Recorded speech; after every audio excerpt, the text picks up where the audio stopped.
Do you read me over? Be advised, you are coming in weak and unreadable. Say again, Com Tower. This is Pacho. Do you read me over?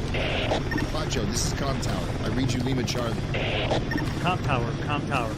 Request permission to launch and commence the field op. Over. Stand by. Pacho, permission granted. I say again, permission granted. Roger that. Launching podcast in 3, 2.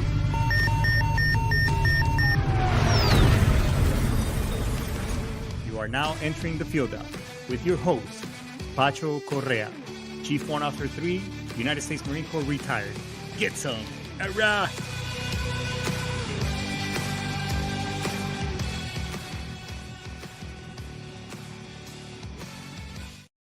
Get some, hurrah! What's going on, everybody? It is your boy Pacho in the house. Friday night's Eve, baby Friday. Goddamn, it's almost the weekend. For most of you, for those of us who kind of are self-employed and always getting our hustle on, it's pretty much day on, stay on, like we used to say in the Marine Corps. Hey, we got a really good show for you today. We got a really cool guest. He and I had an amazing conversation during the week. But let's get all the pleasantries out of the way before we get started. Hey, when was the last time that you made sure that you were properly insured and that your family's properly protected? Well, September is Life Insurance Awareness Month. So if you happen to be in a product like a whole life, index, variable, some type of even a term policy, when was the last time you looked at it? When was the last time that somebody kind of walked you through the whole process, letting you know what type of product that you have, and if you're properly protected, overprotected, or underprotected? So if you're curious about that and you want to have a conversation, please hit me up at the show. I'll be more than glad to assist you. We could just have a quick 30-minute conversation, and if something makes sense, we can explore your options, and if it makes sense, we can dive down a little deeper. And if not, that's okay. You can say so. No harm, no foul. We're still friends. So let me at least guide you and give you some tangible information. I promise I won't waste your time. If anything, you will be more empowered and have more education at the end, because knowledge is power. The other thing that I encourage you to do is, you always hear me talking about in the show, is basically, apply for your VA benefits, whether you've been out a year, less, or many years. It's never too late to apply. These are benefits that you earn. You raise your right hand to defend our Constitution against enemies, all foreign and domestic, ... So you've earned these through and through. And the older we get, the more these problems and issues, service-related, are going to get worse. So wouldn't you like to get not only compensated, but also get seen and treated for it without hitting you in the pocket? Well, let me help you. I can show you how. I'm the type of person, I'll show you how to fish. So that way, as when we're applying for your benefits, you'll also learn the process and how to do it and handle it on your own. So again, you go on the show. It's right there on my website. Drop me a DM, because you can also follow me on all social platforms: LinkedIn, Facebook, YouTube. You can also find me on Spotify and all those other resources. Hit me up. We can have a conversation and then go from there. Because in this show, whether we agree or disagree, in a time and age where pretty much we're so divided, it's okay to agree or disagree. So if you like this show, make sure you like, subscribe, and follow. I have over 7,500 of you follow me on the Facebook page. Do me a favor. Why don't you hook me up? Go on my YouTube, my LinkedIn, as well as on my TikTok and all the other channels. Just help me with the analytics. I don't get paid a dime for doing this. I just do it out of the kindness of my heart, and because me telling my story or telling your story with my guests also is therapeutic for me. So it's kind of like somewhat selfish. However, this is I like to at least be able to pay for the lights while we're doing this show. So help your boy out, and listen. The folks at Sitchradio.com, I can't talk enough about them. They're the ones who allow us to use this platform to share this information with you. Please go on their channels. Hit Brian Colburn. He's an amazing coach and mentor. He can help you many different ways, like he has helped me.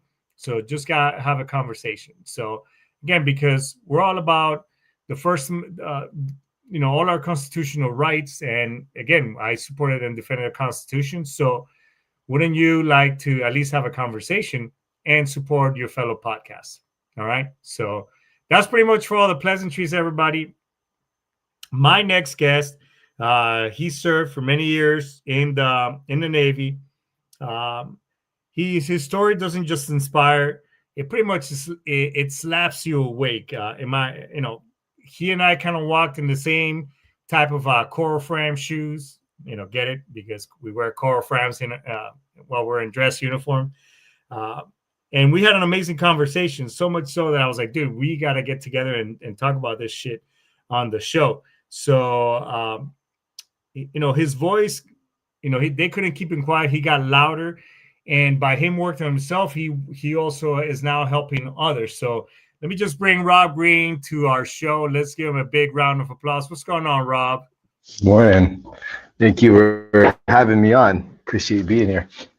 Hey, man. Yeah. Been looking forward to this. So let's get all the pleasantries out of the way. Just tell us what branch did you serve? What was your MOS? What did you do in your branch? Where were you stationed? Did you deploy? All that good stuff. Yeah, so I was a hospital corpsman in the U.S. Navy. And I have a soft spot for Marines because I was deployed with you guys. All of your insanity and craziness. Gotta love them. So I was deployed aboard the USS Nashville in 2003. First deployment, we went all around the Middle East in support of Operation Enduring Freedom and Operation Iraqi Freedom. And then we did a stint off the coast of Liberia during the Civil War in 2003. And then our second deployment was a humanitarian aid mission in Eastern Europe. After that, I was stationed in Naval Hospital, Yokosuka, Japan. I did 2.5 years there. And that's when I decided to get out of the Navy. So during my deployment, we experienced a lot of different things with helping people get out of the war-torn countries and medical emergencies and all that other kind of stuff. Yeah. So let me ask you this. Obviously, so when you get out, because today's episode is basically for those of us who feel like nobody gets it. Like, hey, nobody can tell my if I tell my story, people are, what are people going to think of me? Or, I keep telling the VA this, however, they just keep going a different route and, where I'm trying to be heard, but nothing, basically I'm not getting any closure on my issues or the root causes. So when did you kind of started, noticing like, hey, shit, I have all this remaining stuff, this trauma or these things? When did you start noticing that? And I guess what was a little bit of your journey as to trying to get better to some degree? Yeah, I think seeking help is stigmatized, especially the time that we are. I was joined in 2002, so it was a different military back then. Yeah, it wasn't political correctness and all that kind of stuff. So seeking help was really stigmatized, right? And especially being a corpsman, you're the guy that has to have everything figured out. You're the guy that people turn to. So the idea of going to seek help isn't something it's not really something to be proud of, I guess. Especially that was a listening back in those days. So there had a lot of issues during the time in. I got a few alcohol-related incidences, had some disciplinary stuff, major depression. When I was deployed, I lost my stepmother and I had to fly home in the middle of a deployment, go to her funeral, take care of that stuff, then fly right back out there. And that really caused me a lot of different stress. And I dealt with it in really, I guess, standard ways back then. You drown out in a bottle, hang out with your buddies, go to the strip club, don't talk about it, and keep it moving. That's what we did back then, right? So I think it takes about a good 2.5 to 3 years after getting out for things to start unpacking. The reason I say that is because in the military, we're psychologically conditioned to compartmentalize our emotions and compartmentalize our experiences because it's effective in that environment. Yeah. And it's reinforced by our community and our culture, right? You're not going to get together with a group of Marines and say, hey, man, let's talk about how we feel. Like, it just doesn't happen ever. I want to hear that shit. Suck it the fuck up. Quit crying. Yeah. Right? Be a bitch, man. Have a beer. Yeah. have a beer, let's go to the strip club, let's go to the club, find a new set of legs to crawl between, all this stuff. Yeah. And so when you're not in an environment that reinforces that culture, it slowly starts to unravel because you have nobody around to validate that frame of thinking, to enable you to do that. When you get out and you're around normal run-of-the-mill civilians, all of the behaviors that we consider normal to them are appalling. Like the way that we belittle each other, the subtle racist jokes, the digging in and making fun of people's sensitivities, all that kind of stuff. Like, to them, they don't understand using vulgar, offensive language, dark humor, all that. You try to do that around civilians, they're shocked almost. Oh my God, how can you say that? So I think being exposed to that environment where you have to kind of adjust to different people is when things start to unpack. So it takes about 2.5 to 3 years. So when I got out in 2008, 2010 was a point where I was starting to act inappropriately, I guess, in regular situations with normal people. And from there, it started spiraling into more kind of stuff. But to answer your question, after getting out of the environment where you've been psychologically conditioned and enabled to compartmentalize stuff, it takes a little while, probably a minimum 2 to 3 years, and that's when things start unpacking. It's when those demons come knocking at your door. Yeah. No, and you're right, because when I retired out of the service, I got so overly, I was going through a divorce at the time,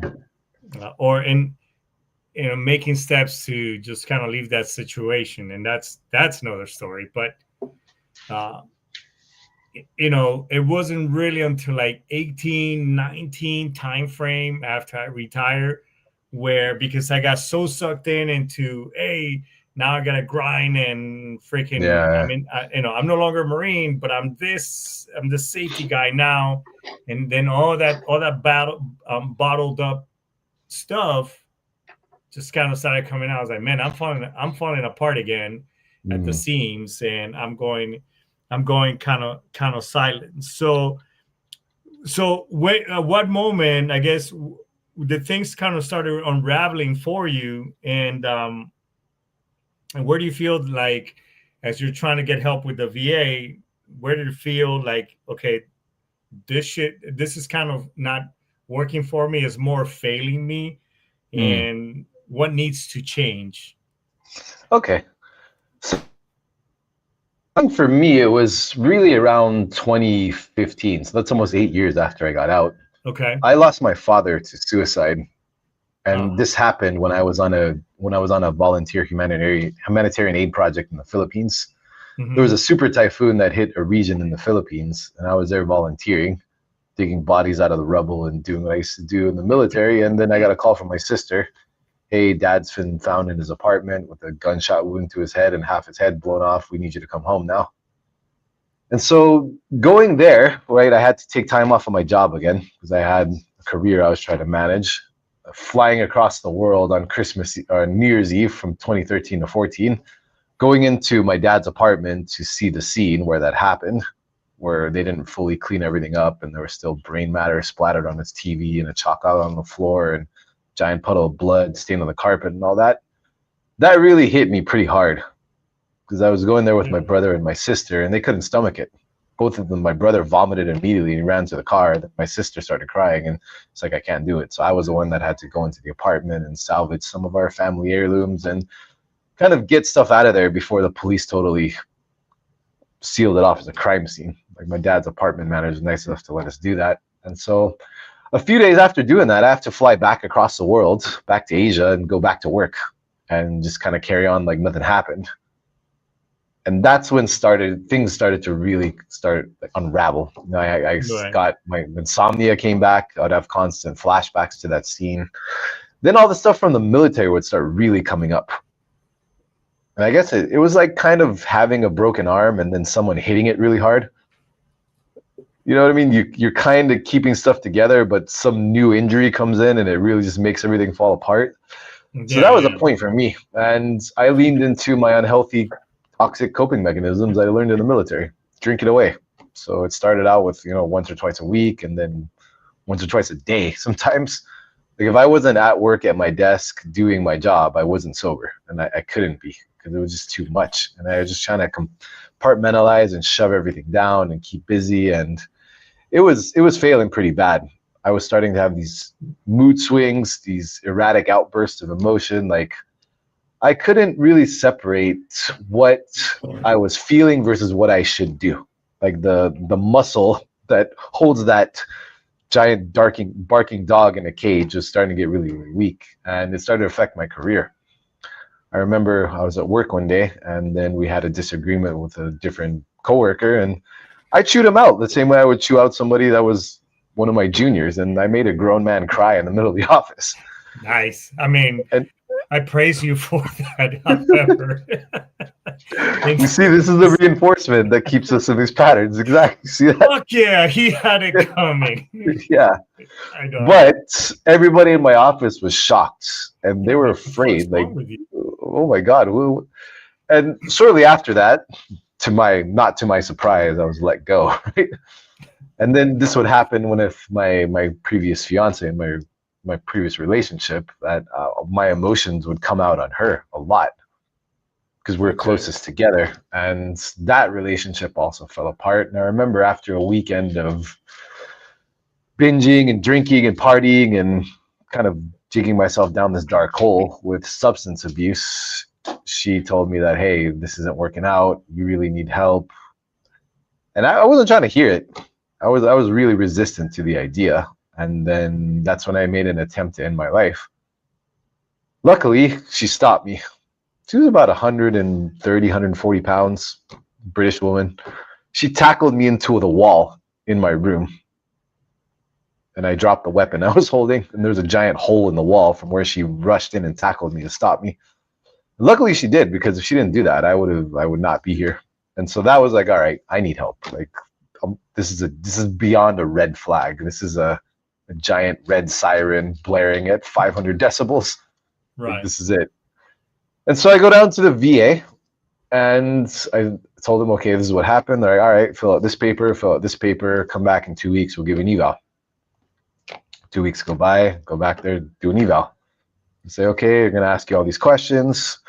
By the end of the evaluation, me and the doctor were both in tears because I just let everything go, and I told her everything that was going on.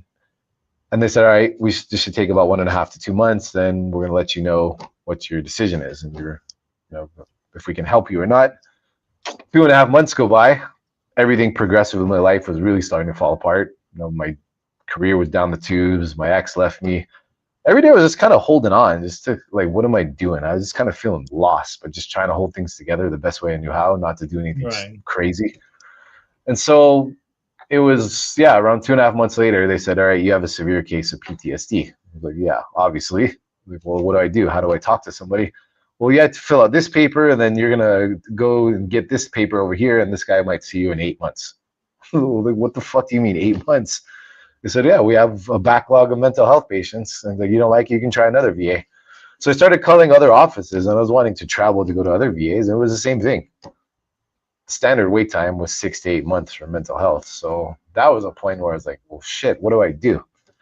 So they told me, like, you can just pay for your own treatment with a private doctor. Then you can fill out this form, and then we might reimburse you. We might not, but you might have to get approval from the bureaucratic paperwork run around they give you in these government agencies. Yeah, I mean, I think the system is pretty shitty. And again, I'm not to bite the hand that feeds me, so to speak, because it's the only system we have. But there is a huge disconnect, not only because they're backlogged, understaffed, or underpaid, civilian practitioners, there is a failure in the system that I hope that under whatever administration that we just keep improving on it. So I guess at what point you notice like, hey, you know what, there's nothing here, or I can't wait this long. I'm going to try something more, out of the norm.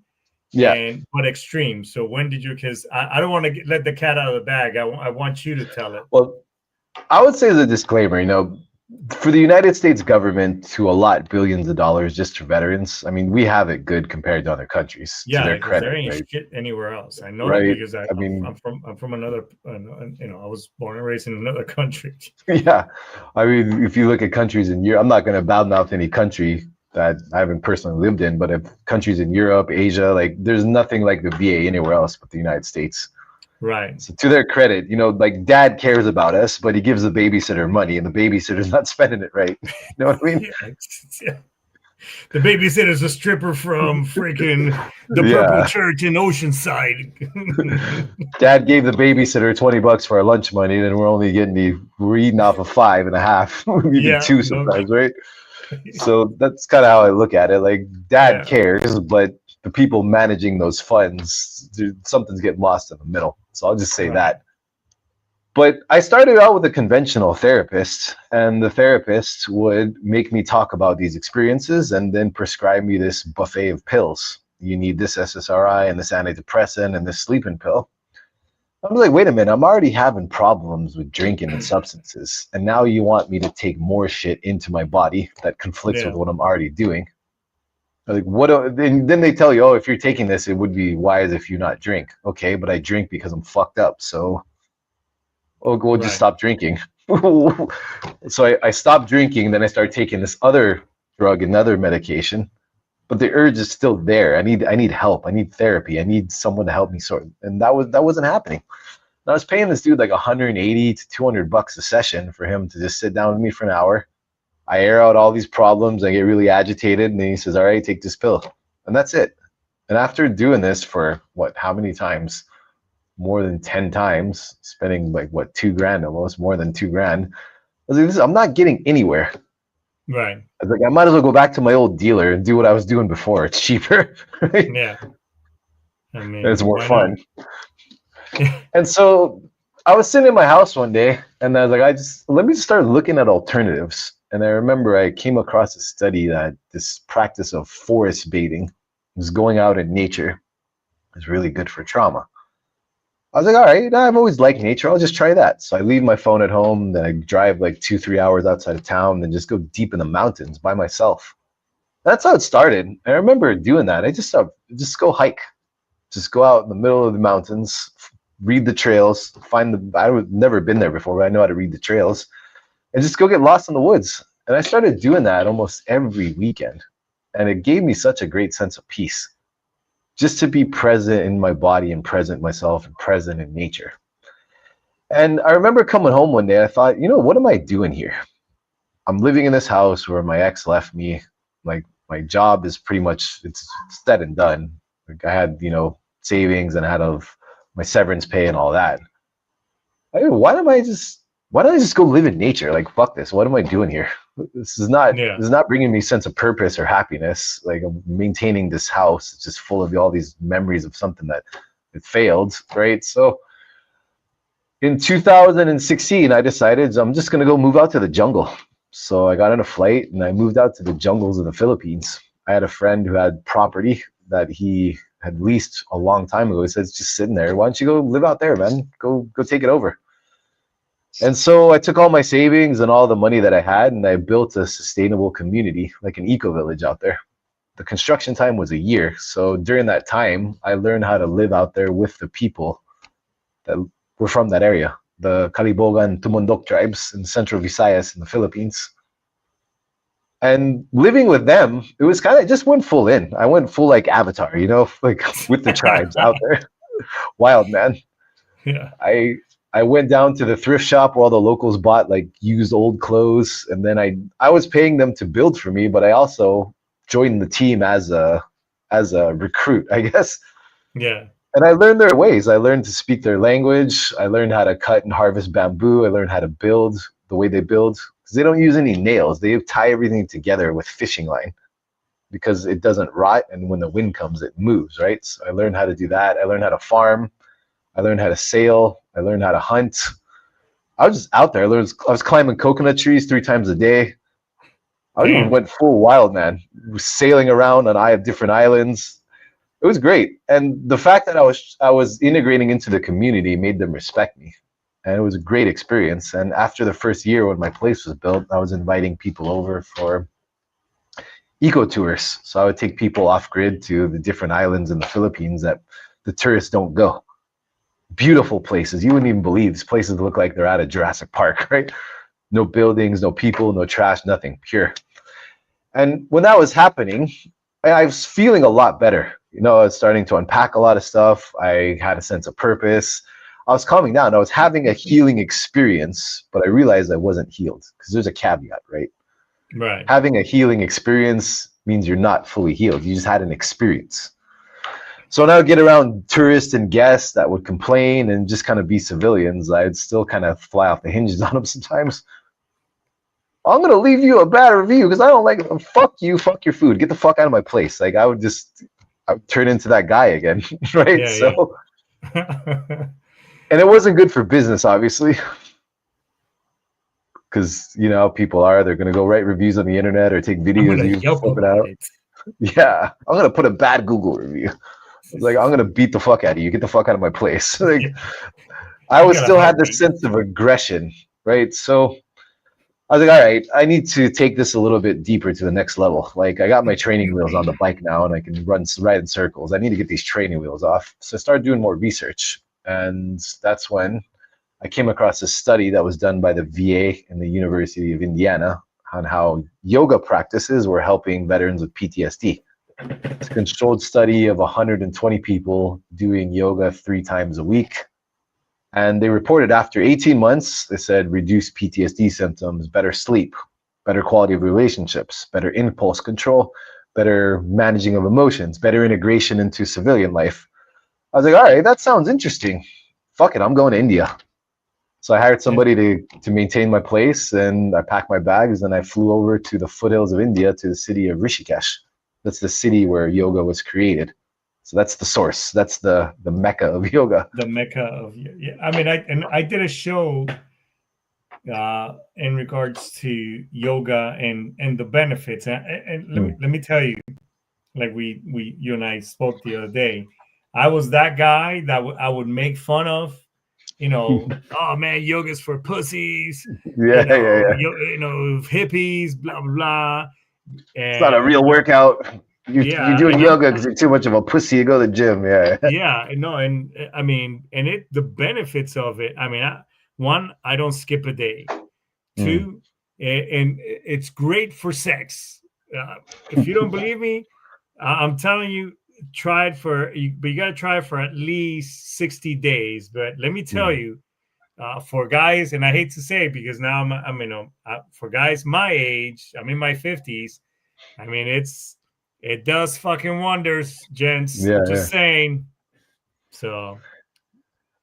Yeah. So I remember I showed up I wanted to go to a yoga teaching course, right? Or yoga training course. But all the ones I was finding, like it's been capitalized, right? It's been exploited and commercialized.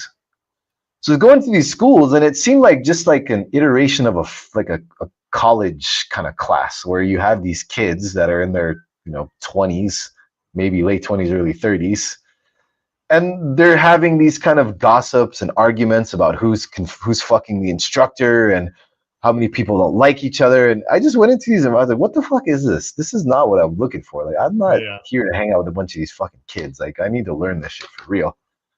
And so after going to about 10 different schools, I was about to give up. I'm like, fuck, this is, what am I doing here?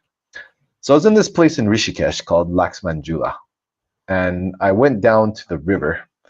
And I remember I started walking just down the road. Just started walking. And I ended up walking around 3.5, 4 kilometers. I ended up this place called Ramjula. And there's a famous site in Rishikesh called the Parmath Nikitan Ashram. It's a famous ashram, known worldwide. And in front of it is the Ganges River.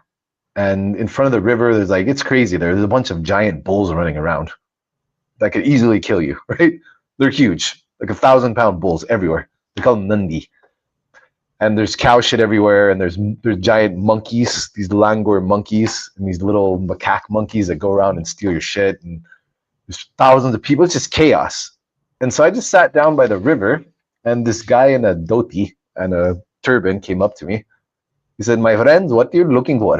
And I was like, "What? Are you trying to sell me hash or something, bro?" I was like, "I'm kind of not. I'm not really wanting to get into that right now." He's like, "No, what are you looking for in you? You're troubled. What are you looking for in you?" Wow. It's really And I sat there and I started talking to him. Just he had a really good vibe about him, and I just was talking to him. I'm a friendly guy. I like to talk to people. I came to discover that this guy used to be a banker for Citibank India, and he decided to leave all that whole life behind and be a renunciate. In India, they call it a sadhu. It's basically like a holy man, like someone who renounces the world to fully live the yogic practice according to the Vedas. And I started just talking to him that day, and then he told me, he's like, "All right, I'm going to show you how to do the water purification in the Ganges River." I was like, "Are you sure? Is it safe?" He's like, "Yeah, you'll be fine, no problem." And he said this mantra. Don't He said this drink mantra. it. Well, it was crazy. He said this mantra. I can't even repeat it. It was really, really long. It lasted about 30 seconds of him saying this mantra really quickly. And then he's like, "Now I say this mantra, in your time in India, no sick. No worry, no sick." I was like, okay, whatever. I didn't believe him. So we go down to the river, and then the water is freezing. Like, it's probably around, what, 6 degrees Celsius? I don't know what that translates to Fahrenheit. I've been overseas for a long time. It's cold. It's cold enough where it hurts your body to get in. Really? And then we went in the river. Then after that, I felt great. I felt amazing. So I went back to my room. Then the next day, I went to the same place that I found him. And he was there the next day. And then every day, I started progressively just talking to him and learning little bits from him. And then after the 5th day, I'm like, you know what? I think this is my teacher. And I asked him, like, "Hey, man," his name was Dharmat Puri. I was like, "Will you be my teacher? I want to learn yoga." He's like, "Yes, I am your guru now. You're my chilla." Chilla means my disciple. And so he invited me into his world. And so I was with these Indian holy men. And the only possessions they had were a bag to carry their things and just 2 dhotis. That's all they had. And they would go around, they would take alms, they'd go to temples. I was in that little world with them for 3 months. I was going around the foothills of the Himalayas. I was going into sleeping in temples on floors. I was doing the rites. I was practicing yoga every single day, twice a day sometimes. In order to sit with them, you have to sit in Padmasana, which is the lotus pose. That's where you have to fold your legs like a pretzel.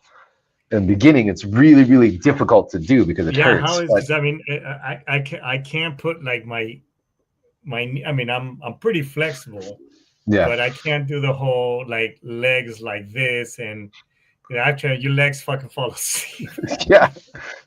But like the practice of doing Padmasana, right? Like this is always explained to me. This is a difference between commercial yoga and yoga for a spiritual practice. Okay.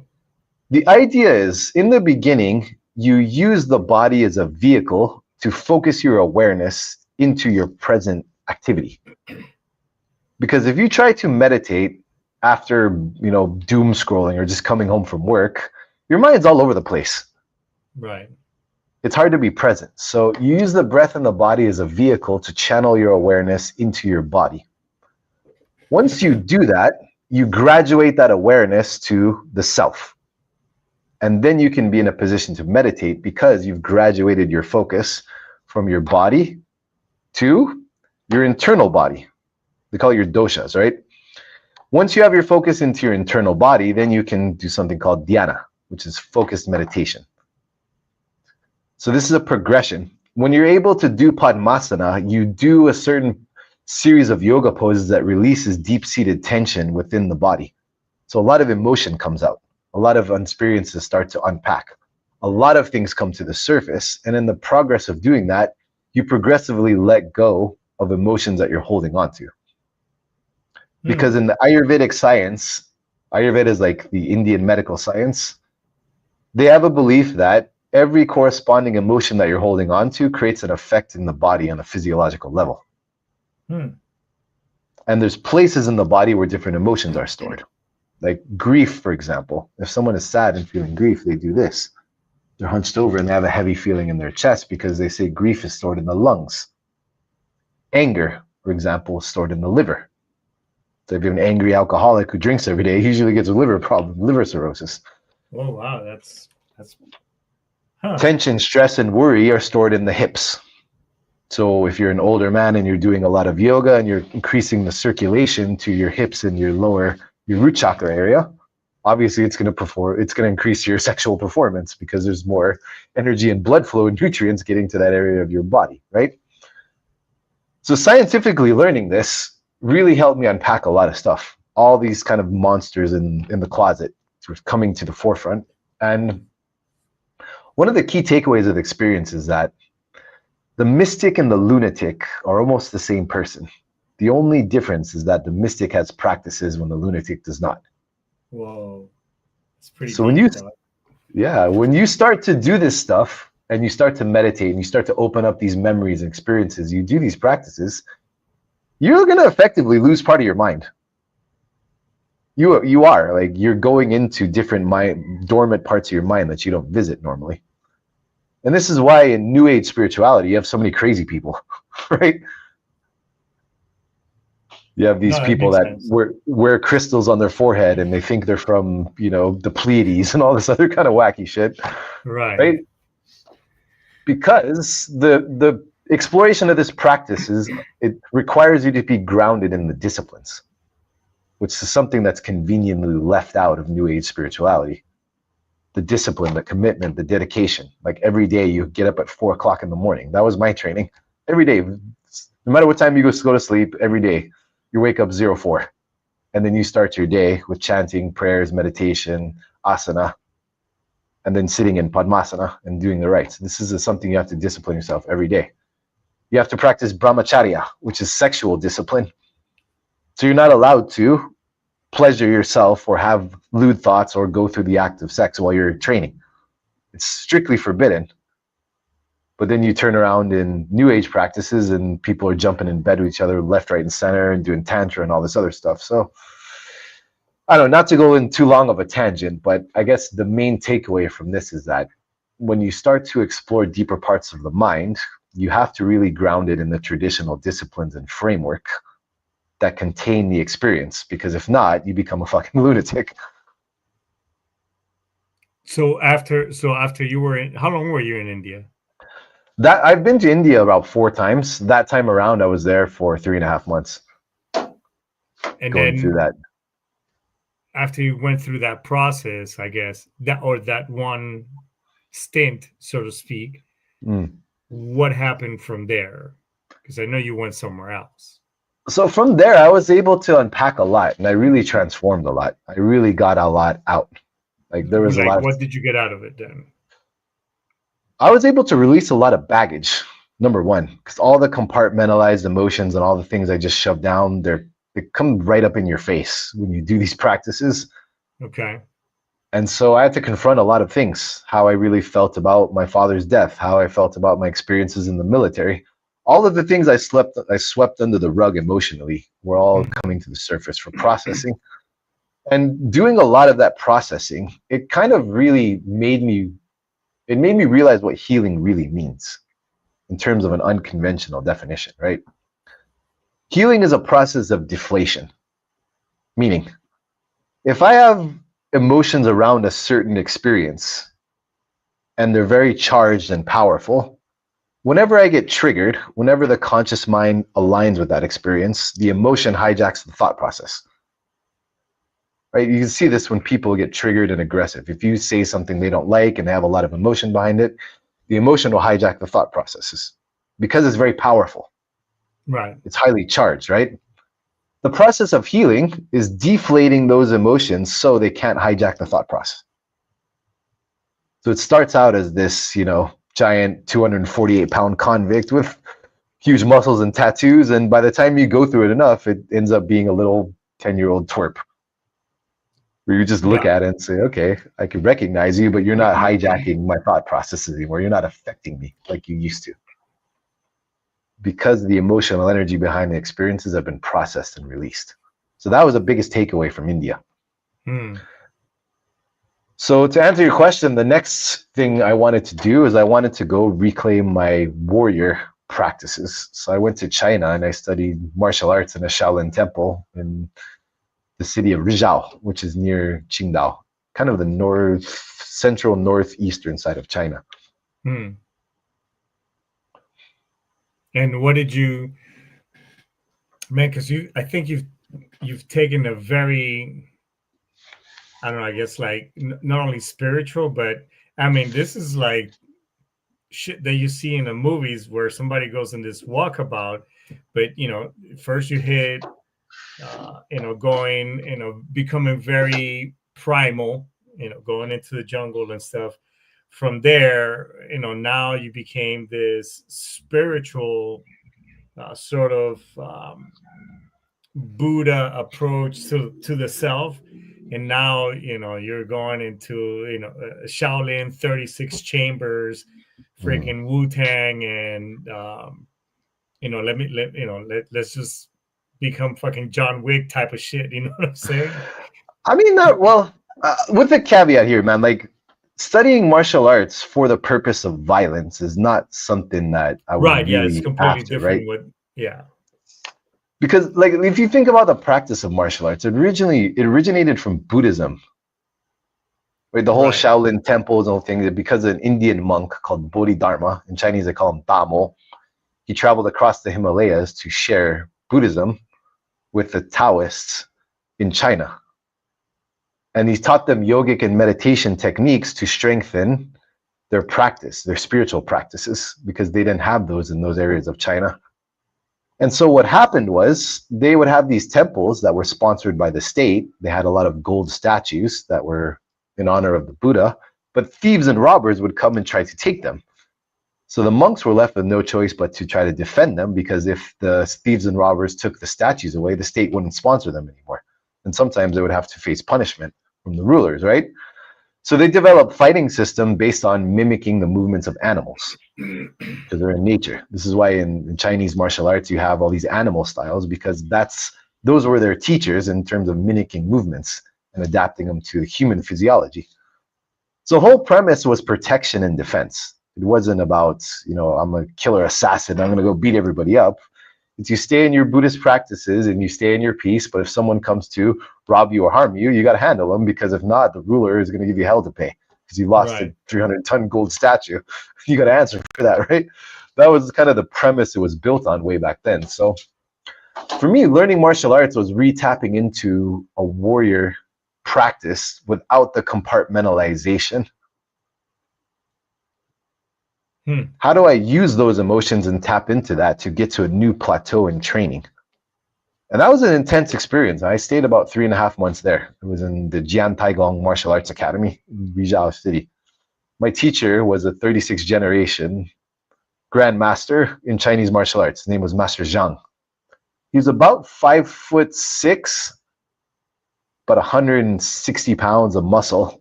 And he could wipe the floor with me easily. And I thought I was kind of a tough guy because, I was in the military, then I did some boxing and I practiced martial arts on my own. But getting there, it just really humbled me a lot. And I remember the beginning of training. In China and Japan, Korea, the traditional way, it's not because they want to keep you in the studio paying your student fees. Like, it doesn't work that way, right? In there, it's just you have to learn these disciplines. So you're going to do the same boring stuff every day until we feel like you're ready. And if you don't like it, you can kick rocks because we don't need you. That's Yeah, their attitude. right. Yeah, So they don't rush you through the basics. So when I got there, the first 3.5 weeks was just doing the same stuff, to the point I was so angry and frustrated and bored, because I thought I deserved to practice better stuff because I'm special, right? That's what I thought. I had this ego.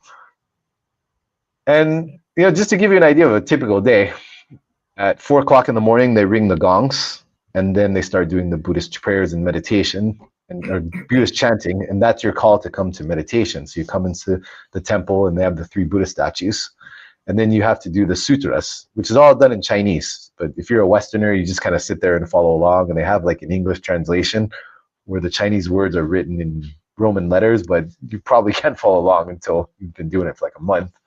Then after that, you do half an hour of Tai Chi practice and then Qigong as the sun is rising. After that's done, then you go to breakfast, where you have a small breakfast that consists of like vegetables, soybeans, and noodles. And maybe some days you'll get a little bit of milk and cereal if they want to cater to Westerners, but mainly it's their breakfast. It's right. noodles, soybeans, carrots, a few vegetables, and that's it. Then you eat your light breakfast, and then The next thing you do after that is you have to get your water allotment for the day. So you have this big 5.5 liter jug, and you have to run 6.5 kilometers up the mountain to go to the holy spring to get your water. That's the only water you're allowed to drink. And so you fill that up, and then you run back for morning training. And you do this twice a day, and you have to do it within 20 minutes. If you're a minute over 20 minutes, your punishment is 150 push-ups on the spot. So you do that once in the morning when training starts, and you do it again in the afternoon. So after you get your water, you show up for morning training. This is 4 hours of doing movements, learning the taulu, they call it, the forms, the movements, doing calisthenics exercises, and learning the techniques and basic exercises in the system.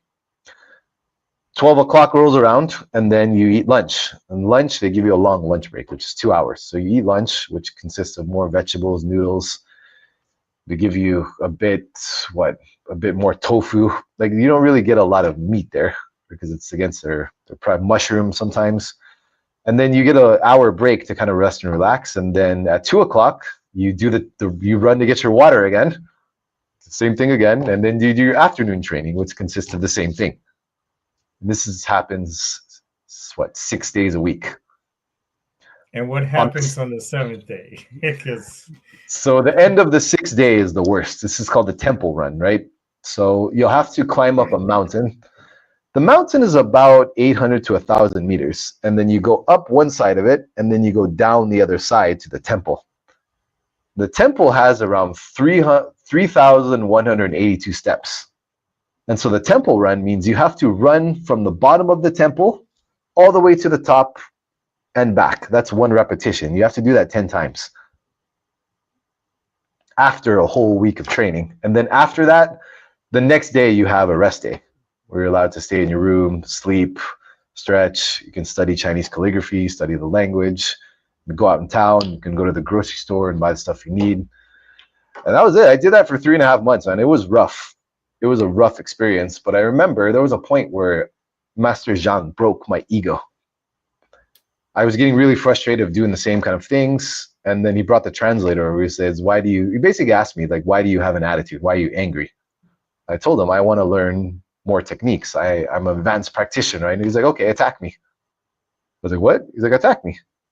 And so I tried. And within 3 moves, he had me on the floor, on the ground, choking the shit out of me while he was smiling and laughing. And he got me up. He's like, do it again. I was like, all right. So I tried something else. I couldn't last more than 2 to 3 moves with this guy. Every angle. Like, I was outnumbered. I felt like I was fighting 10 people. No matter what I did, he had an answer for it. And he just casually smiled at me while he was choking the shit out of me or hitting me. And I remember he told me, he said, your aggression is not the answer. Aggression doesn't build skill. Calmness builds skill. And then that's when he started, like, he saw the ego break. So that's when I dropped the attitude and I just gave up. And I was like, all right, fine. If this is all I'm going to learn, this is all I'm going to do. And I kept that up for another 2.5 weeks. And he saw that. He saw the change in the attitude. And then he started teaching me more techniques and different things. And by the end of the 3 months, it was kind of almost like a private student. He'd show me these really amazing techniques and exercises and Qigong practices. You have to break bricks with your hands, all that kind of stuff. But by the end of it, I realized that if you approach life with a sense of aggression, you're only thinking through the eyes of anger, and you're only thinking from your own emotional perspective. If you approach life with a sense of neutrality, where you can be the calm in the middle of the storm, you can approach things with a level head and address them a lot better. So that was the main takeaway from that. Because in the military, we're constantly conditioned to be in a state of aggression. Right. If anything's wrong, you answer with an extreme sense of aggression. That's what you do. You cheat people out. Is and word. Prejudice. And you shame people and you belittle them. You make them feel horrible about themselves, and you make yourself feel better by doing that. And all these kind of bad habits, it all kind of went away because, this is this guy he's shorter than me. 5'6", 5'7". He weighed less than me, but he literally would kick the shit out of me blindfolded while laughing at me.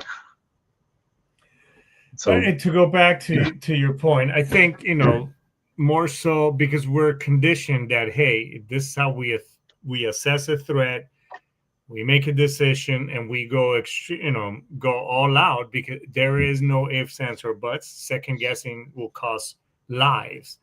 So I think, not in the sense prejudice, like, hey, we're fucking, hey, you're white, you're black, whatever. No, but in the sense is because our training. So let me ask you. So after all this and this journey, because we're kind of getting at the peak of our time, how did all this bring it all together for you? Because you went a very unconventional way. Not saying healing, because I know there's good days and bad days, but how did this help you let go of some of that baggage so that the healing can start? Yeah. So, I mean, there's a couple other chapters in this whole story of going to Tibet and going to the Philippines and living with a troop of spear fishermen during the pandemic and all that. So to kind of sum things up, because we're getting short for time, the whole idea, we're gonna bring you back, because we're still, I want, and maybe we can make this. If you have time next weekend, we'll up and we can continue on that. So I basically, to boil it down and systemize it, right? This is what I took away from everything that I went through. Just give you the meat and potatoes, the main dish. Number one, when you start going through a healing process and you realize that you need help or you want to change something, the first thing you need to learn is emotional intelligence and emotional maturity. I can't just shove these feelings away. I need to be able to experience them without them hijacking my thinking. So separating the auto response, right? The second thing is, how do I communicate these feelings in a healthy way that's productive, that gives me the outcomes that I want, that are outside of my conditioning? Right? If someone does something wrong and I put them at attention and chew them out and make them cry, that doesn't create the outcome that I want. That makes things worse, right?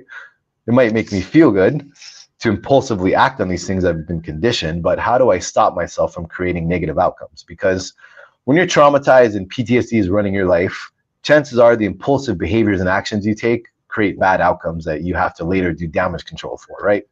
Right. That's why we have so many high divorce rates in the military, because we get around people we're emotional with, like our partner, and they get the full spectrum of us. And a lot of times we don't make people feel too great with our outbursts and the things that we do, right? That's why we get a lot of divorces, and you're trying to send flowers and say you're sorry afterwards, and they don't want to hear it because the damage is done, right?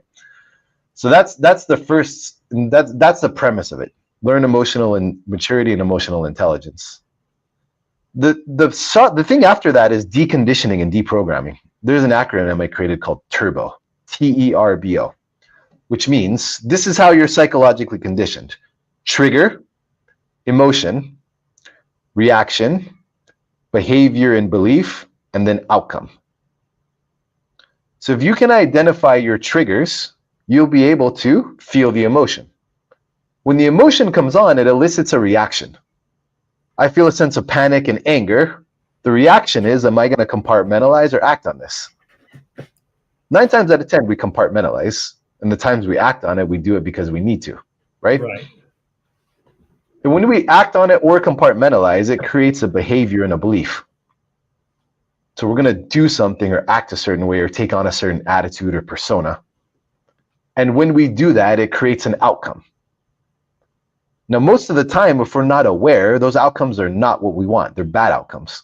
The outcomes they're shit outcomes, because it drives people away from us. It ruins career opportunities. It ruins relationships. It has a huge internal toll on ourselves. But it's all we know because that's how we're conditioned, right? And so learning to pick those apart and relieve the emotions behind that, those charged emotions that we've been programmed and conditioned and compartmentalized, is the next step, the deflation process. How do we experience these things in our own controlled environments so they're not so highly charged that they hijack our thinking automatically? Right. When we can do that, then it brings us to a point of just maintenance. Because with PTSD, you're never going back to the way you were. Like, damage is done, dude. Like, it's like breaking a leg in 10 places and the doctor heals it by putting a metal pole in your leg. And sure, the bone will heal around it and you can walk, but you're never going to be like you were when you're 16, when you can sprint down the football field in 2 minutes. It's never going to happen. Yeah. So the only thing that you can really hope for is you can do maintenance enough on yourself and with an awareness that you have these kind of things about you to carry on life, to live a better quality of life, because you have to be in control in the driver's seat.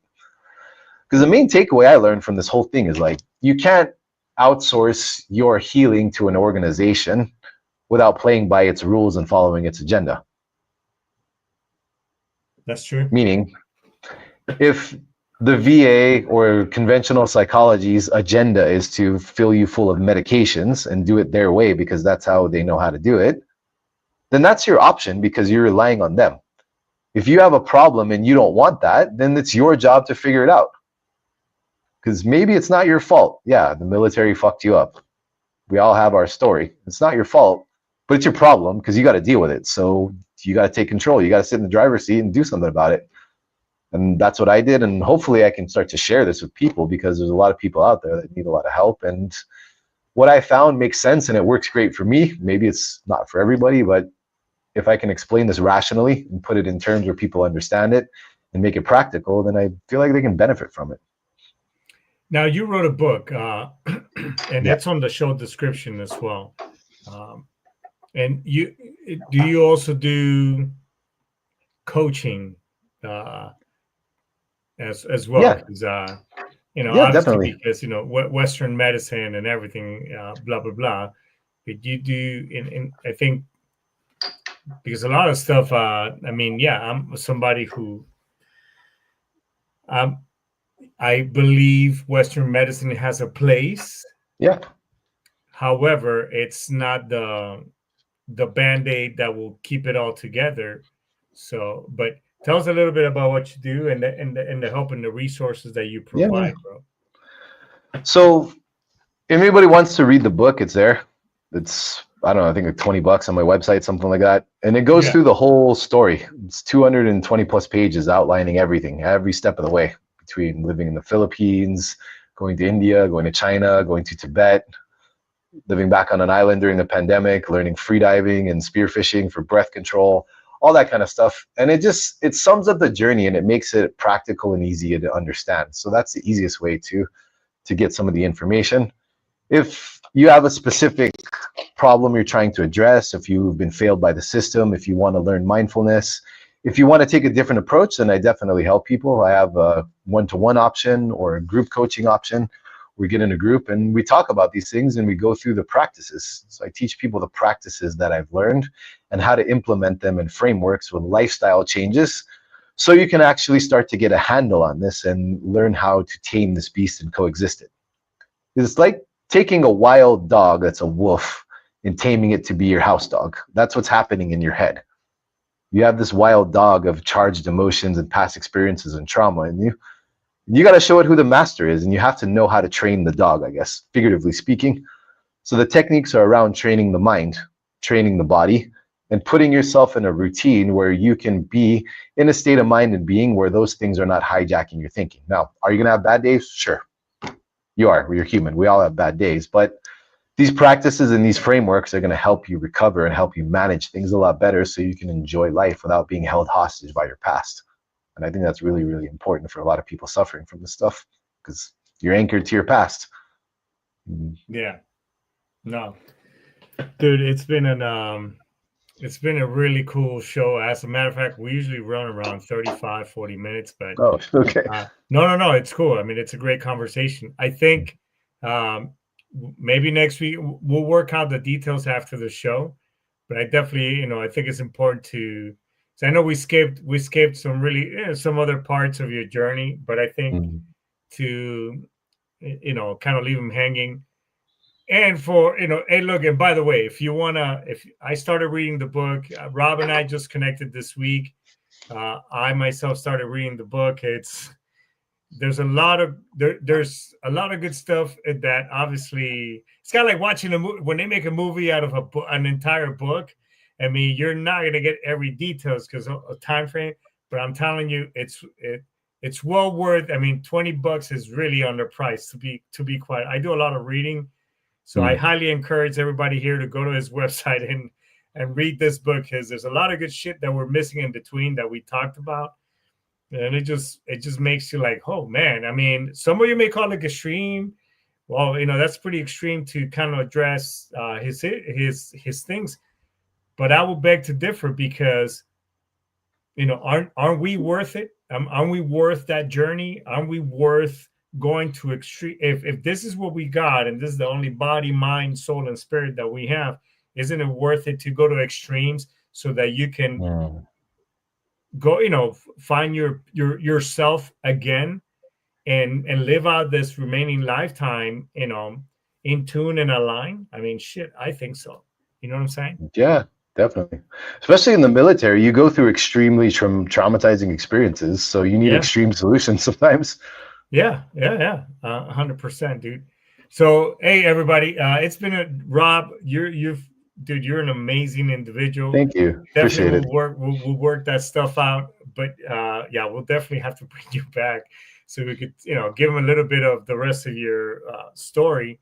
And thanks for your service, brother. And keep Thank on the you. good fight, Thank you man. as well. Thank Thanks, you. brother. Thanks for having me. Bye. Appreciate it. Take care. Hey, I'm telling you, you gotta go on. The website is right there on the show description. Go on it, download the book, read it, sketch. If you're struggling, just like I always close out the show about, hey, if you're struggling with rumination, you're going down a dark hole that you can't get out of, you're having thoughts of harming yourself, all that stuff. I mean, here's a man that you want to talk to and that you should definitely link up with, because like me, he's been there. He's been at the edge right there, about to take that leap that you can't come back from. I mean, here's an individual that you could use him as a sounding board and you can talk to him. So and also, when was the last time too that you did a buddy check on and checked on one of your friends? So that's my homework from you today. We'll definitely are going to have Rob back. Hopefully we'll be able to bring him really soon to just kind of continue the story. But I think this is a great place to end it. So with that being said, everybody, I just want to say, Ice Tomas, Daisuke. We'll see you next week. All right, get some.